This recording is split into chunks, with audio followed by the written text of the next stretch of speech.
दोस्तों मारी गुज्जूनी मौज चेनलમાં આપનું સ્વાગત છે। આજના વિડીયોમાં આપણે વાત કરવા જઈ રહ્યા છીએ કે ઠાકોર ફેમિલીના આજે આ સંજયભાઈના મમ્મી અને સૌનું લાડકવાયો મિતાશ બંને સાથે બીમાર પડી ગયા અને આજે ઘરમાં કાજલબેન માટે સ્પેશિયલ લસણીયું બનાવ્યું। અરે દોસ્તો, આની રેસીપી કેવી હતી અને તેઓ બીમાર થયા તો કઈ હોસ્પિટલે લઈ ગયા, ડૉક્ટરે શું કહ્યું, આ બધું જ જાણવા મળી રહેશે તમને મારા આ વિડીયોમાં। મારી ચેનલ ઉપર નવા હોય તો ચેનલને ફટાફટ લાઈક શેર એન્ડ સબસ્ક્રાઇબ કરી દો। Full video in life of Thakor channel દોસ્તો ફૂલ વિડીયોની લિંક ડિસ્ક્રિપ્શનમાં મૂકેલી છે, ત્યાં જઈને તમે આખો વિડીયો વોચ કરી શકો છો। આવી ટૂંકી ટચુકડી લાઈવ લેટેસ્ટ એન્ડ ટ્રેન્ડિંગ માહિતી મેળવવા માટે મારી ચેનલને સબસ્ક્રાઇબ કરવાનું તો ભૂલતા જ નહીં અને બધી જ માહિતી મેળવવી હોય તો વિડીયોને સ્કીપ કર્યા વગર અંત સુધી નિહાળજો। તો ચાલો દોસ્તો, હવે તમને વધારે રાહ ન જોડાવતા આપણે વિડીયોની શરૂઆત કરી દઈએ છીએ। તમે વિડીયોમાં જુઓ તો ખરો કે સૌનો લાડકવાયો આ મિતાશ કેવો રમી રહ્યો છે।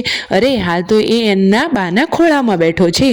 સવિતા બા તો તેમને ખૂબ લાડ પ્યારથી રમાડી રહ્યા છે અને સરસ મજાનું તેને તો જાદુ જેવું પહેરાવી દીધું છે સ્વેટર, પરંતુ દોસ્તો તેને ઉધરસ, ખાંસી અને શરદી જેવું થઈ ગયું છે।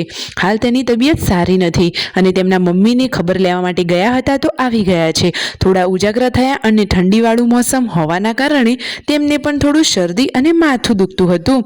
તો ફાઇનલી દોસ્તો આજે તો બા અને સૌનો લાડકવાયો આ મિતાશ બંને લોકો બીમાર થઈ ગયા છે અને ઘરમાં આજે બની રહ્યું છે સરસ મજાનું ચટાકેદાર લસણિયું। અરે આવી શિયાળાની સિઝન હોય અને ગામડાના લોકો લસણિયું ના ખાય તો પછી જીવન જ નકામું, સાચી વાત નહીં દોસ્તો? શું દોસ્તો તમારે ઘરે આવી રેસીપી બને છે? અને જુઓ તો ખરા, ઠાકોર ફેમિલીમાં તો દેશી ચૂલા ઉપર દેશી રેસીપી બની રહી છે, મસ્ત મજાની લસણિયાની રેસીપી। જુઓ તો ખરા, તેમના પપ્પાએ તેમને ખૂબ હેલ્પ કરી લસણિયું બનાવવા માટે અને કાજલબેન અને ભાણાભાઈ આવ્યા હતા અને સંજયભાઈને પણ ખાવાનું બાકી હતું લસણિયું આ સિઝનનું। તો બધા જ લોકોએ લસણિયું ખાઈને મોજ મસ્તી કરી અને આજે તો મિતાશ અને દાદીમાં બંને લોકો બીમાર છે, જમવાનું રેડી થઈ ગયું છે। તેમના મમ્મી તો આજે ધાબા ઉપર સૂતા છે, તેમને માથું દુખતું હતું તો તડકે તેઓ આરામ કરવા માટે ગયા છે। જુઓ રણજીતભાઈ તેમના લાડકા પુત્ર જુઓ લઈને આવ્યા હતા મગ અને ભાત, પરંતુ તેમને તો ખાવાની જ ના પાડી દીધી અને શિલ્પા ભાભી તો જુઓ જોરદાર મજાનું કામ કરી રહ્યા છે।